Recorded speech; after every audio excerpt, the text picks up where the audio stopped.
All right, so uh, we wanted to also invite our very own Jon Jiang to talk about MemVerge and our product, how we developed it in partnership with our end users.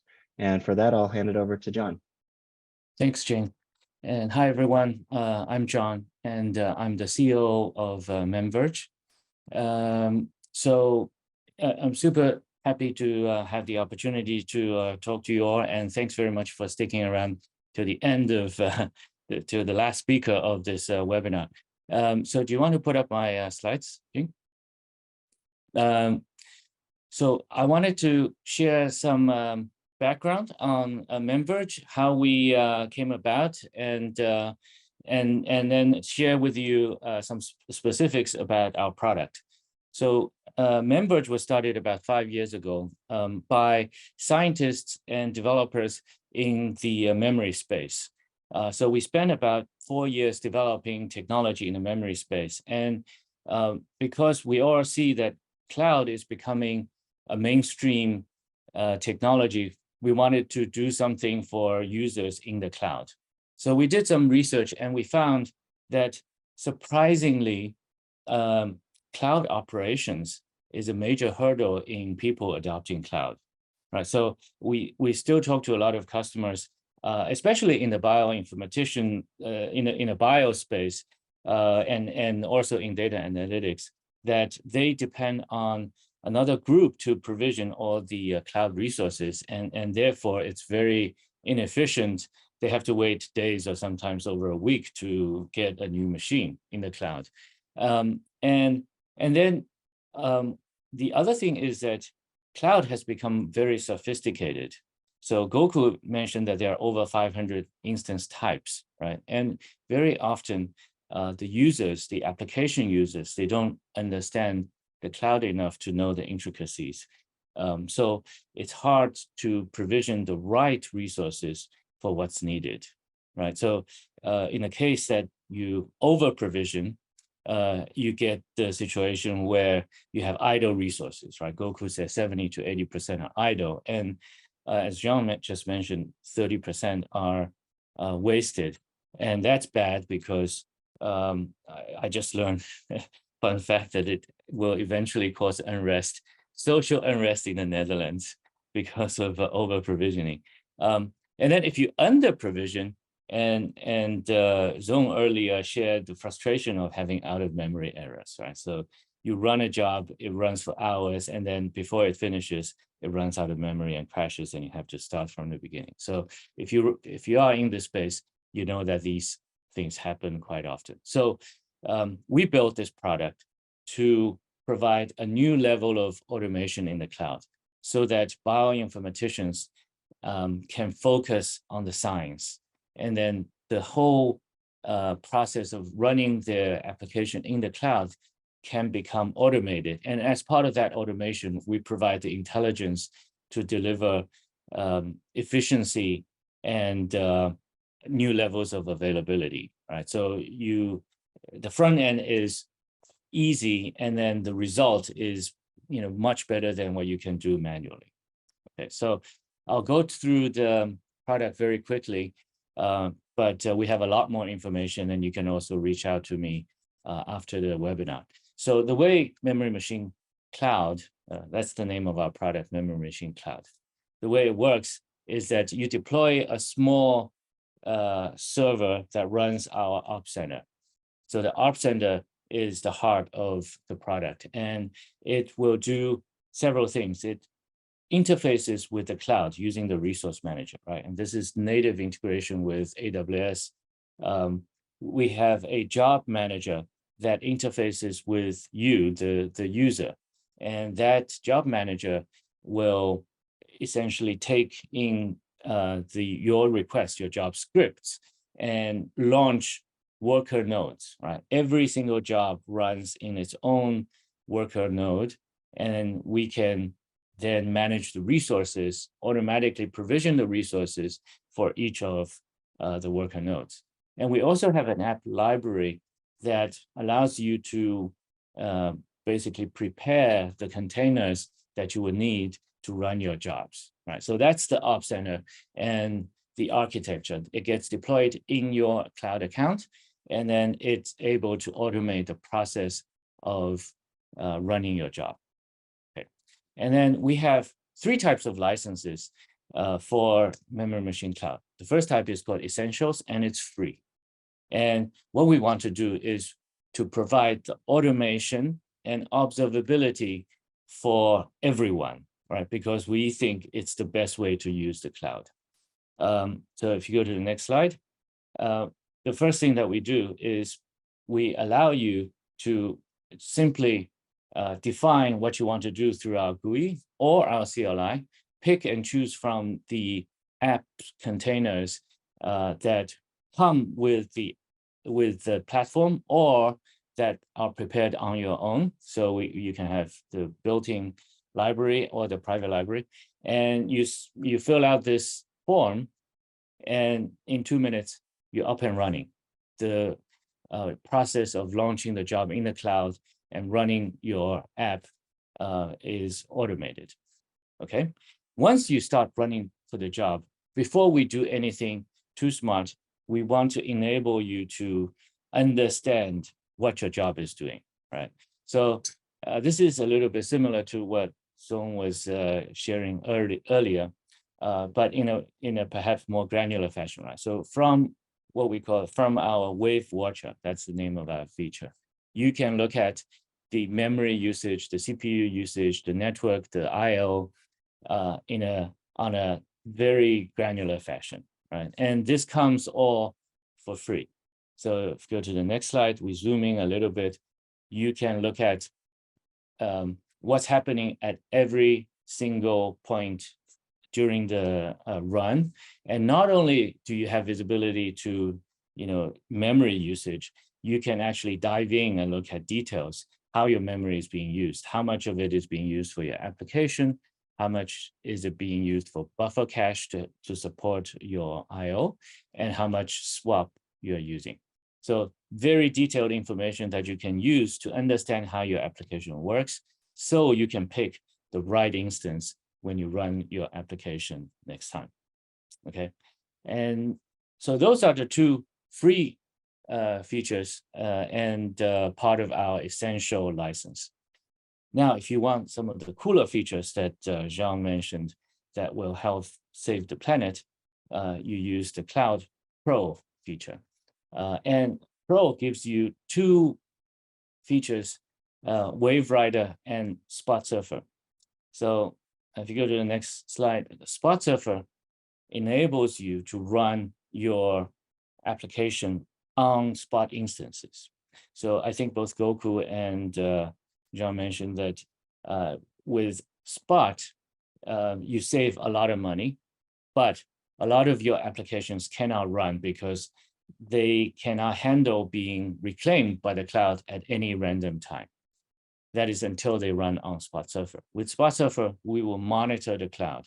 When AWS says your machine is being reclaimed, we will create an app capsule, basically encapsulate a point in time checkpoint of your application, and then we can move it to another Spot instance and have your app continue there. So from the application standpoint, nothing happened. It's not even aware that the underlying hardware has changed. So this way, you can save up to 90% in EC2 cost for all of your apps, right? And I think this is quite revolutionary, because before, a lot of people are hesitant or are reticent about moving their application to the cloud because of the cost issue. And now we solve that problem. And then the next slide, the second feature is WaveRider, right? So we talked about the out of memory era. We talked about the bursty nature of resource utilization when you run a long pipeline. So when it's bursty, it's basically impossible to pick a machine type that's always highly utilized. And this is where WaveRider comes in. So with WaveRider, we will monitor the actual usage of your instance, and then we can move your application to the most appropriate VM type, right? So And this is during your execution with zero touch from you. So you launch the job, you enable this feature, and we will take care of the rest. So this will help make sure that you don't run out of memory, because when we detect you run out of memory, we'll move your application to a bigger machine. It will ensure that you're not wasting money, because if we detect idle resources, we will move you to a smaller machine, so you don't have to pay as much. And we can also add in additional policies that allow you to consider environmental impact.